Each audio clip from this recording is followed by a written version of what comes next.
करते हैं। तुम तीनों में से जो मुझे अपनी तरफ खींच लेगा ना, मैं उसकी।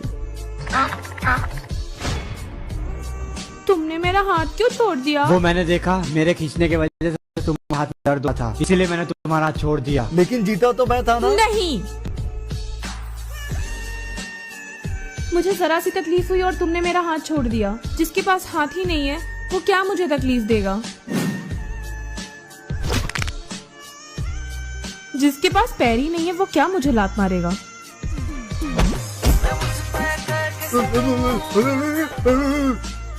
और जिसके पास जुबान ही नहीं है वो क्या मुझे गाली देगा? जो जिंदा ही नहीं है वो क्या मुझे हम